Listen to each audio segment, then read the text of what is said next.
አስፈሪ ተኳሽና የጋንግ መሪ ወደ ትልቅ ዳዒና ለሺዎች ደግሞ ሸሃዳ እንዲይዙ ምክንያት ስለሆነው ሼክ ዑስማን ኢብን ፋሩቅ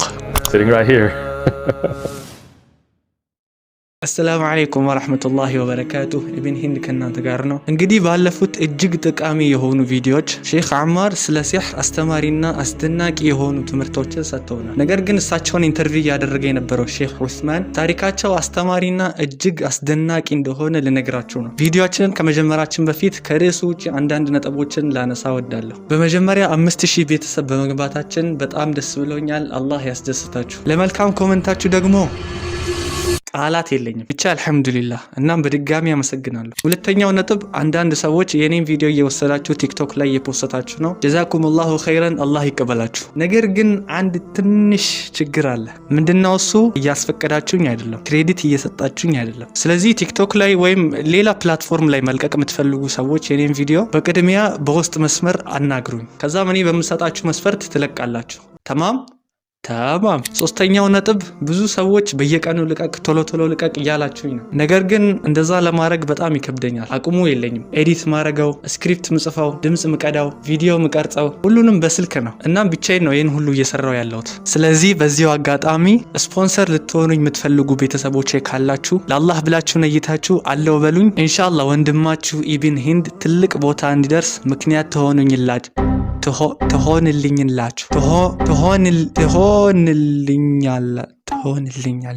ትሆንልኛላችሁ።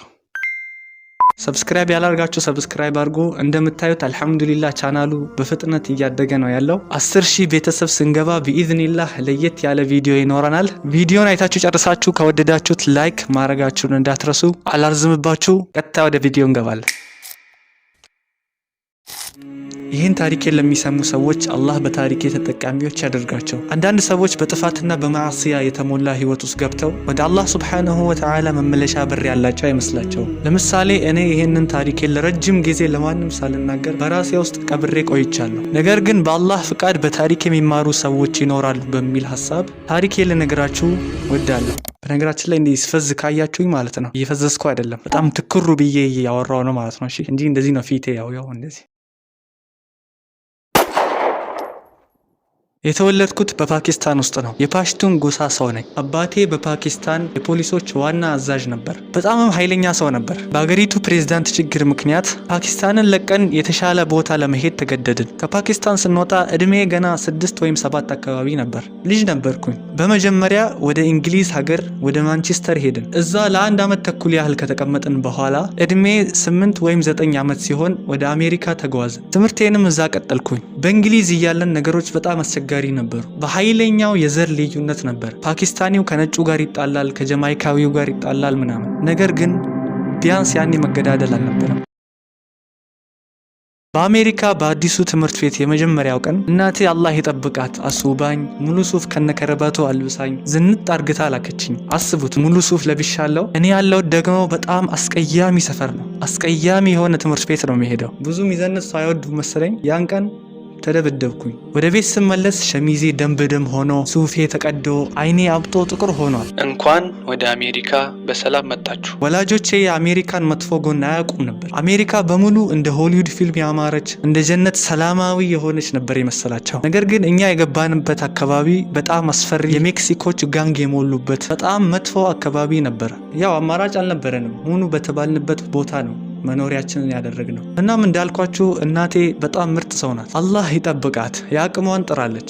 ከአባቴ ጋርም ፍቺ ላይ ነበሩ። እናቴ በፓኪስታን 2 ዲግሪ ያላት የተማረች ሴት ብትሆንም በአሜሪካ ውስጥ ግን ዲግሪዋ እውቅና ስላልነበረው እኔን ለማስተዳደር ብላ በአንድ ጊዜ 2 ስራ ትሰራ ነበር። በአንድ በኩል በጨርቃ ጨርቅ ፋብሪካ ውስጥ ቲሸርት እየሰፋች፣ በሌላ በኩል ደግሞ በሆስፒታል ውስጥ ያሉ ወንጀለኞችን የምትጠብቅ የጥበቃ ሰራተኛ ሆና በጣም ትለፋ ነበር። እኔም በዛ ሰዓት ምንም አይነት ገንዘብ አልነበረኝም። ምለብሰውና ማጠልቀውም በጣም ርካሽ የሆኑ አልባሳትን ነው። ግን እኔ ለዚህ ምንም አይነት ትኩረት አልሰጠው ነበር። ምንም አይጨንቀኝም። ስለዚህ በዛ ላይ ዘመድ የለንም። ሙስሊምም የሚባል ሰው አናውቅም። አልሐምዱሊላህ ሙስሊሞች ነበርን። ነገር ግን በዙሪያዬ ሙስሊም የሚባል ሰው ሳይኖር ነው ያደግኩት። ይህም በሃይማኖቴ ላይ ትልቅ ተጽዕኖ ፈጥሯል። በስም ብቻ ነው ሙስሊም የነበርኩት። ተግባሩ ላይ ግን ከምንም አልነበርኩበትም። እንደውም በተቃራኒው በዙሪያዬ ክርስቲያኖች ብቻ ስለነበሩ ከነሱ ጋር ቤተ ክርስቲያን ሄድ ነበር። 10 ዓመቴ እያለ እማርበት የነበረው ትምህርት ቤት በጋንግስተሮች የተሞላ ትምህርት ቤት ነበር። ያው እኔም ትምህርት ቤት ሄዳለሁ። እነሱም እኔ መጣላት እንደምችልና ለራሴ የምቆም ልጅ እንደሆንኩ ያውቃሉ።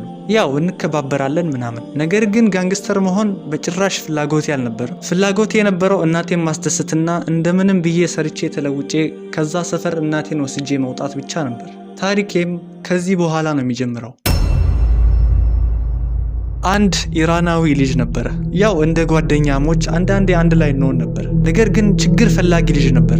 ፈልፈላ ልጅ ታውቃላችሁ? እንደዛ አይነት ልጅ ነበር። አንድ ቀን ከ3 ሜክሲካዊ ጋንጎች ጋር ከኛ በስንት ዓመት ከሚበልጡ ልጆች ጋር ተጣልቶ ሲደበደብ አየሁት። እኔ እንዳልኳችሁ አባቴ በጣም የተከበረ አለ አይደለ የፓሽቱን ሰው ነው። በቃ ኃይለኛ ሰው ነበር። ይኸው አልቅሰህ ብትመለስ እኔም ጨምርልሃለሁ አይነት አባት ነበረ። ስለዚህ እኔ ለልጁ ዘልዬ ተደረብኩኝ። ምን ነው ባልተደረብኩለት?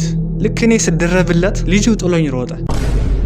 ያው ከዛ እኔ ነኝ ያለሁት፣ እኔን ያዙኝ ያለ እርሻ በሰዓቱ 12 ዓመቴ ነበር። እነሱ ደግሞ አለ አይደል በቃ ትላልቅ የ18 ዓመት ወጣቶች ምናምን ነበር። ወደ ቤት ስገባ እናቴ አየችኝ። ለመደበቅ ሞክሬ ነበረ። ነገር ግን ያደረሱብኝ ጉዳት ለመደበቅ የሚመች አይነት ጉዳት አይደለም። ይታያል። ሁሉም ነገር ግልጽ ነው። አይኔ ያብጧል፣ ሸርቴ ተቀዳደዋል፣ ደም ሆኛለሁ። ሊደበቅ የማይችል አይነት ነገር ነው። እውነት ለመናገር 1-2 የጎን አጥንቶቼም ተሰብረው ሊሆን ይችላል። እርግጠኛ አይደለሁም። ሐኪም ቤት አልሄድኩም ነበረ፣ ምክንያቱም እናቴን ማስጨነቅ አልፈለኩም። በሰዓቱ አባቴ አብሮን አይኖርም ነበረ። ያው ፍቺ ላይ ነበሩ። ከዛ ለአባቴ ደውላ ነገረችው። አባቴ መጣ፣ አየኝ። ከዛ ወደ አንድ ክፍል ብቻዬን ወስዶኝ 2 ጥያቄ ጠየቀኝ። አልቀሰህ ነበረ? አላለቀስኩም። ፈርተህ ሮጠህ ነበረ? አልሮጥኩም። እሺ በጣም ጥሩ፣ በል ና ሄደን እንፈልጋቸው። አባቴ ወፍራም ዱላ ያዘና ወደ መኪና ገብተን ሰፈራቸው ድረስ ሄድን። ጋንጉ 500 አባላት ያለው ጋንግ ነው፣ አስቡት። እዛም ደረስን። የመቱኝን ልጆች አሳየሁት። እንደዚህ ብቻቸውን ነበሩ። አባቴ እንግዲህ ጋንግስተር ይሁኑ አይሁኑ መስሚያው አይደለም። ወላ ጋንግስተር ወላ ፕላስተር ወላ ሐምስ ከመኪናው ወርዶ ሄደላቸው። በዛ ወፍራም እንጨት መደብደብ ጀመረ። እነሱ አንዱ ትከሻውን አንዱን ደግሞ ጭንቅላቱን ሰበረላቸው። ምን ነው አባቴ ባልመጣ ኑሮ። ችግሩ አባቴ ደብድቧቸው ዱቄት ካደረጋቸው በኋላ ወደ መኪናው ገብቶ ከኛ ሩቅ ወደ ሆነው ወደ ቤቱ ተመለሰ። እኔ ብቻዬን ቀረሁ። አባቴን አያውቁትም፣ አያገኙትም፣ አይከተሉትም። ነገር ግን ሆስፒታል እንዲገቡ ምክንያት ያሆንኩት እኔ አለሁ። ምንም ማድረግ አይቻልም። ሰፈሬንም ትምህርት ቤቴንም ያውቁታል። በማግስቱ ትምህርት ቤት ሄድኩኝ። ልክ ትምህርት ቤት ስገባ ልጆቹ ሁሉ ይኸውና ሟቹ ልጅ ይሄ ልጅ ዛሬ ይገደላል፣ ጋንጎቹ ዛሬ ይመጡብሃል እያሉ ያወሩብኝ ጀመሩ። ስለዚህ አንድ የ12 ዓመት ልጅ በ500 የጋንግ አባል ሊገደል ነው እና ምን ማድረግ እንዳለብኝ ግራ ገባኝ። በዛ ሰዓት ሌላ ኢስት ሳይድ ሳንዲዬጎ የተባለ የ600 የጋንግ አባላት ቡድን ነበሩ። እናም እንዲሁ አየር ላይ ያውቃቸዋለሁ። አንድ ትምህርት ቤት ነው የተማርነው ምናምን። ከዛ ወደ እኔ መጥተው ስማ እኛ እናከብረሃለን፣ መጣላት ትችላለህ፣ ጠንካራ ልጅ ነህ፣ አይተናሃል፣ ራስህን ትከላከላለህ፣ ጎበዝ ነህ፣ ነገር ግን ይገሉሃል። ከዛ ምን አሉኝ? ከፈለክ ግን እኛን ተቀላቀልና እኛ እንጠብቀሃለን። እኛ 600 ነን፣ እነሱ 500 ናቸው፣ በኃይል እንበልጣቸዋለን። ስለዚህ የእኛ ጋንግ አባል ከሆንክ ጫፍህን መንካት አይችሉም። በዛ በ12 ዓመቴ በፊቴ የነበረው አማራጭ 2 አማራጭ ብቻ ነበር። በ500 የጋንግ አባል መገደል ወይም የጋንግ አባል መሆን። በእርግጥ በዛ እድሜ በጋንግስተሮች መገደልን አልመርጥም። ስለዚህ ያቀረቡልኝን ስምምነት ለመቀበል ተገደድኩኝ። ሼክ ዑስማን እንኳን ወደ ጋንጉ ዓለም በሰላም መጣ።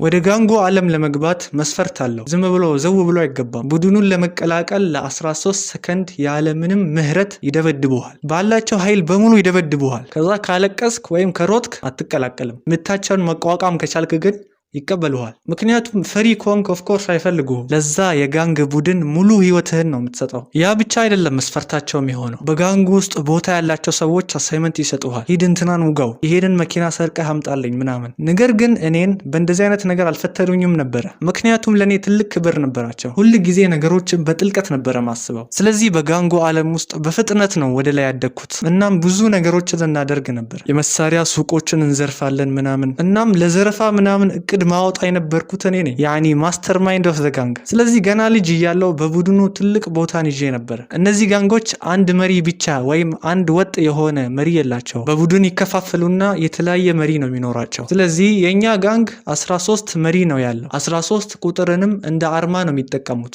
ያው አብዛኛው ጊዜ 12 ነው የሚሆነው። አንዱ ስለሚገደል ሌላኛው መተካት አለባቸው ምናምን፣ ብቻ ብዙ ነገር ነው ያለው። ስለዚህ ገና በ16 ዓመቴ ከ13 መሪዎች አንዱ መሆን ችያለሁ። ከዛ በቃ ህይወታችን ሙሉ ወንጀል ነው። ቀን በቀን ወንጀሎችን እንፈጽም ነበረ። የሚገርመው ነገር በዚያ በጨለማና በወንጀል የተሞላ ህይወት ውስጥ እንኳ የራሳችን የሆነ የክብር ህግጋት ነበረን። ለምሳሌ ሴቶችን መግደል አይቻልም፣ መድፈር አይቻልም፣ ህፃናትን መግደል አይቻልም። እነዚህን ግን በዛሬ ጋንግስተሮች በደንብ ልታዩ ትችላላችሁ። በድሮ ጊዜ ግን ለኛ ይሄ ቀይ መስመር ነበረ። አስታውሳለሁ አንድ መግደል የምንፈልገው የሌላ የጋንግ አባል ነበረ። አንድ ቀን እኛ ሰፈር ውስጥ ያለ መሳሪያ መጥቶ አየ ነው። በጣም በቀላሉ ልንገድለው እንችል ነበረ። ነገር ግን ከሱ ጋር እናቱ ነበረች። ስለዚህ አየነው፣ እሱ አየን፣ ከዛ አለፍ ነው። በሌላ ጊዜ ደግሞ ልጁ ይሄን አስታውሶ ለኔም አለፈልኝ። ስለዚህ የሆነ የክብር መስመር ነበረን። አንድ የጋንጉ አባል ቢታሰር ለምሳሌ ቡድኑ ቤተሰቡን ይንከባከባል፣ ይመግባል። ጥሩ የሚባል ጎን ነበረን። ለምሳሌ አንድ ቀን በመኪና ውስጥ ነበርኩ። የጋንጎች መኪና ነው። ሁሉም ከኔ ጋር የነበሩት እዛ መኪና ውስጥ ሙስሊሞች አልነበሩ። እናም በመካከላችን አንድ ለረጅም ጊዜ ታስሮ የተፈታ ሰውነቱ ንቅሳት በንቅሳት የሆነ እድሜው በ30ዎች ውስጥ ያለ አንድ ትልቅ ቦስ ነገር ነበር። ያው እንደተለመደው ሙዚቃችንን ከፍተን እየሄድን ነበር። ድንገት እየሄድን ይሄ ቦስ ሰውዬ ሙዚቃውን አጥፉት አላቸው። ምነው ቦስ ምን ተፈጠረ? ምን እንዳለን ታውቃላችሁ? የፈጣሪ ቤት መስጂድ አይታያችሁም አለን። እነሱ ሁሉም ክርስቲያኖች ናቸው፣ እኔ ነኝ እኮ ሙስሊሙ። ስለዚህ በዚህ መልኩ ለሃይማኖትም ክብር ነበራቸው። ነገር ግን እምነታቸው ህይወታቸውን ከመቀየርና ወደ ፈጣሪ ከመቅረብ ይልቅ ከበደለኝነት ስሜት ለመሸሽ ብቻ የሚጠቀሙበት ነገር ነበረ። እናም ቤተክርስቲያን ምናምን የሚሄዱት ኃጢአታቸውን ለመናዘዝ ብቻ ነው። ያው እኔም ተከትያቸው ሄዳለሁ። እናም የጋንግ ጦርነት ሲኖረን፣ ጦርነት ስላችሁ የእውነት ጦርነት፣ መወጋጋት፣ መገዳደል፣ መተኳከስ። ከዛ በንጋታው ቸርች ሄደን ያደረግነውን በሙሉ እንናዘዛለን። አስታውሳለሁ አንድ ቀን ፓርቲ ነበር። ከዛ ወጣን። ከዛ የሌላ ጋንግ አባላት አየን። እኛ መኪና ውስጥ ነበር። ሄደን ገጭ ናቸው። ከዛ ከተገጩት መካከል አንዱ ጉልበቱ ወደ ኋላ ታጠፈ፣ እግሩን ሰበርንለት። በንጋታው ሱፍ ገርግደን ቸርች ነው ያለን። ከዛ የሆነች ቦክስ ውስጥ እንገባና ለቀሳውስቱ አባቴ ሆይ በድያለሁ፣ ትላንት ሰው ገጭተናል፣ እግሩን ሰበርንለት። ያው ሞቶም ሊሆን ይችላል፣ እርግጠኛ አይደለንም። ከዛ ቀሲሱም በተራው ይህ መጥፎ ስራ ነው፣ እንደዚህ ማድረግ የለባችሁም፣ ይህንን ያህል ስገዱ፣ ይህንን ያህል ለቤተ ክርስቲያን ሰደቃ ስጡ ምናምን ይለናል። እኛም የተባልነውን ካደረግን በኋላ ከእንግዲህ ኃጢአታችን ተሰርዘዋል፣ በእርግጥ ለኃጢአታችን የሞተ አምላክ አለን እንልና ፍረሽ ሆነን እንወጣለን። ከዛ በንጋታው እጽ ያዘ። ደግሞ የምንሰራው ትናንሽ ስራዎችን አይደለም። ወደ ሜክሲኮ ሄደን ከካርቴሎች ጋር እንሰራለን፣ ትላልቅ ነገሮችን እናዘዋውራለን፣ ሰዎችን እናግታለን፣ ብቻ ብዙ ነገር ነው። ከዛ በኋላ ቸርች ሄደን ኃጢአታችንን መናዘዝ። አስታውሳለሁ በቸርች ውስጥ መጽሐፍ ቅዱስን ይማሩ ነበረ። ነገር ግን እኛ ቃል በቃል እንደምንተነትነው እንደ ተፍሲር አይደለም። እንዲሁ ለምሳሌ አንድ አንቀጽ ያነቡና ስለዚህ አንቀጽ ምን ይሰማቸዋል? በጣም ጥሩ፣ አንቺስ ምን ይሰማሻል? እኔ ፈጣሪ በጣም እንደወደደኝ ነው የሚሰማኝ። ይቅርታ ኮሬክሽን፣ እዚህ ጋር ቁጥሮቹ አይገጣጠሙ። አንድ ቦታ 22 ነው የሚለው፣ አንድ ቦታ 42 ነው የሚለው። እንዴት ነው ነገሩ? እና በዚህ ምክንያት ሁሌ ያባሩኝ ነበር። ክርስቲያን የነበሩ ጓደኞቼ በጣም መጥፎ ነገር ያደርጉ ነበር። ቸርች ውስጥ እጽ ይሸጣሉ፣ ከሴቶች ጋር ይጀናጀናሉ። እኔ ግን በጭራሽ እንደዚህ አላደርግም ነበረ። የእውነት ቁጭ ብዬ መጽሐፍ ቅዱስን በትክክል አነባለሁ። ግን መባረረው እኔ ነኝ። ከዛ ደግሞ ትላልቅ ምዕራፎችን ይዘላሉ። እሺ ልጆች፣ ቀጥሎ ያለውን 30 አንቀጽ እንዘላለን። ስለዚህ እነዚህ አይሰሩም ማለት ነው። እዚህ ጋር ምርጥ ነገር አንብቤ ነበረ፣ ግን ባንዘላው ጥሩ ነው። ሁሉንም ሰርተን እንደፍነው ይሻላል አይመስላችሁ? ያስወጡ። እኔ መጽሐፍ ቅዱስን ማንበብ የጀመርኩት ለዳዕዋ ወይም ለመከራከር ብዬ አይደለም። እኔ የእውነት ለመማር ብዬ ነው መጽሐፍ ቅዱስን ማንበብ የጀመርኩት። የካቶሊክ ትምህርት ቤት ሄጃለሁ፣ የፕሮቴስታንት ትምህርት ቤት ሄጃለሁ፣ እሁድ ቸርች ሄዳለሁ። ወደ ታሪኩ መስመር ስንመጣ የጋንጎ ዓለም ፊልም ላይ እንደምታዩት ቷቷ ምናምን፣ ከዛ ቀጣይ ቀን በሱፍ ቀገርግዳ ምናምን ፏ ብለህ ትራመዳለህ ምናምን፣ እንደዚህ አይደለም የጋንግ ዓለም። እኔ 8ኛ ክፍል እያለሁ አንድ ጓደኛዬ በአይኔ ፊት በብረት መፍቻ ልቡ ላይ ተወግቶ ሲሞት አይቻለሁ። ዛሬ ድረስ አስታውሳለሁ። ወደ እሱ ሮጬ እንደዚህ በእጆቼ ይዤው እያየሁት በኃይለኛው ደም እየፈሰሰው እንደማይተርፍ እያወቅኩኝ አይዞህ ምንም አትሆንም እያልኩት አብሮኝ ያደገ ልጅ ነው። በጣም ከባድ ነበረ። እንደዛው በእጄ ላይ ሞተ።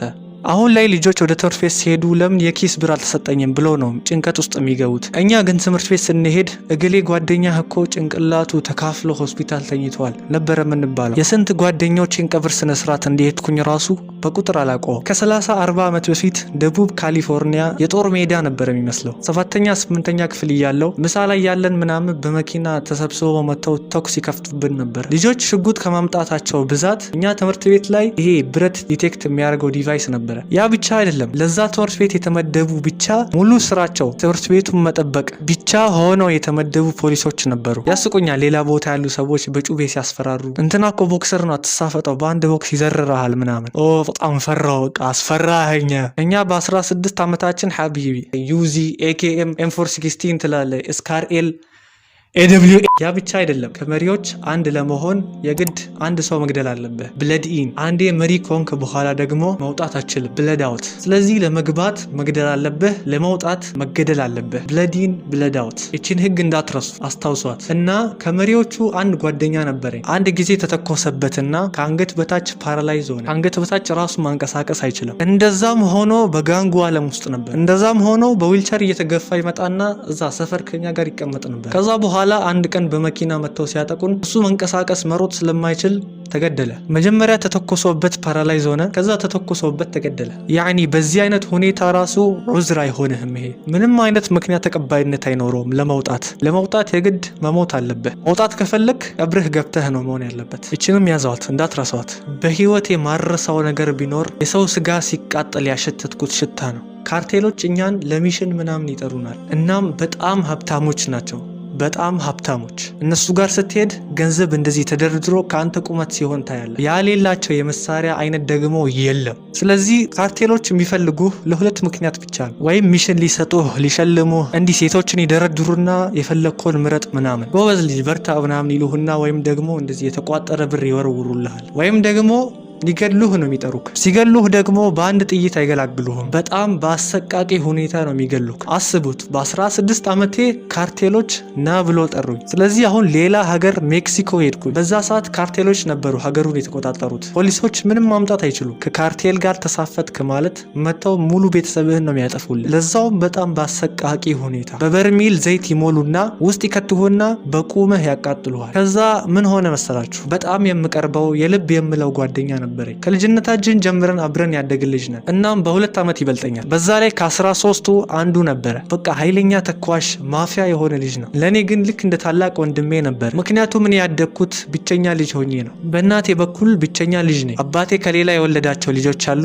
ግን አብሬያቸው አላደግኩም። እናም ይሄ ልጅ ሁሌ በጥንቃቄ ያየኛል፣ ይጠብቀኛል፣ አብሮኝ ይሆናል። ለእኔ ጥሩ ሰው ነው። ነገር ግን እንደ ጋንግ ሰዎችን ይገላል፣ ሰዎችን ይዘርፋል፣ እጽ ያዘዋውራል። ግን በተመሳሳይ ጊዜ ደግሞ ውስጡ በጣም ጥሩ ሰው ነው። ልጁን በዚህ መልኩ ስገልጸው ራሱ ግራ ያጋባል። ይዘርፋል፣ ይገላል ብዬ ደግሞ ጥሩ ሰው ነው ስል ይጋጫል። ባጭሩ ለኔ ጥሩ ሰው ነው፣ እንደ ጋንግ አባል ግን የሚያደርገውን ያደርጋል። እናም ሁል ጊዜ በቤታቸው ጋራጅ ውስጥ እንሰበሰብ ነበረ እና ማንም ሰው ወደ ቤት ውስጥ እንዲገባ አይፈቀድለትም ነበር። ምክንያቱም ቤት ውስጥ አያቱ እናቱና እህቱ ነበሩ። እነሱን ላለመረበሽ ሲባል ወደ ቤት ውስጥ ማንም አይገባም ነበር። ነገር ግን እኔ እዛ የማድር ከሆነ ቤት ውስጥ አስገብቶኝ ያሳድረኝ ነበር። ይሄን ያክል ነበር የሚያምነኝ፣ ይሄን ያክል ነበረ ቅርርባችን። እናቱም አያቱም በደንብ ያውቁኛል። እናም ያን የምንኖረው ህይወት በጣም ያበደ በቃ በውስጡ ያለ ሰው እንጂ በቀላሉ ልትረዱኝ የምችሉት አይነት ህይወት አይደለም። እድሜያችን ገና የ16 እና የ17 ዓመት ልጆች ነበር። ነገር ግን ትልቅ ጉልበትና ትልቅ ስልጣን ነበር። ምክንያቱም ከጀርባችን ካርቴሎች አሉልን። ዝም ብሎ $50,000 እጃችን ላይ ይገባል። የፈለግነውን ነገር እናደርጋለን፣ በፈለግነው ነገር እናጠፋለን። አስተማሪዎቻችን ራሱ የጋንግ አባል መሆናችንን ስለሚያውቁ በጣም ይጠነቀቁን ነበረ። ክፍል ውስጥ ስንገባ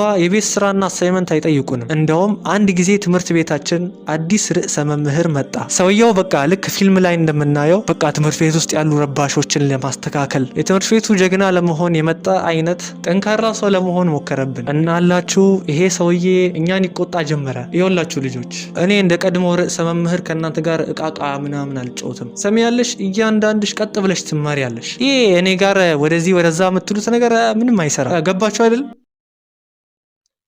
ማ እኛ ነው እንዴ? ከዛ ቀጥታ ወደ ስራችን ገባን። እሺ ማን ነው ይሄ ሰውዬ? ልጆቹ እነማን ናቸው? የት ትምህርት ቤት ነው የሚሄዱት? ኦ የግል ትምህርት ቤት ነው። አየ እዛ ትምህርት ቤት እነማን አሉ? እንትና አሉ። አየ ከዛ ደውልንላቸው። እንትና የሚባለው ልጅ ዛሬ ወደ ባስ እንዳይገባ። ከዛ ከክላስ በኋላ ቀጥታ ወደ ሰውየው ቢሮ ሄድን። እሺ ልጅህ እንዴት ነው? ልጅ እንዴት ነው የምታውቀው? እኔ አላውቀውም፣ ዝም ብዬ ደህንነቱን ለመጠየቅ ነው። ደህና ነው። አሁን ልጅህ የት ነው ያለው? ቤት ነው ያለው አይመስለኝም። አሎ ልጅ ቤት ገብቷል? አልገባም። ምን ነው?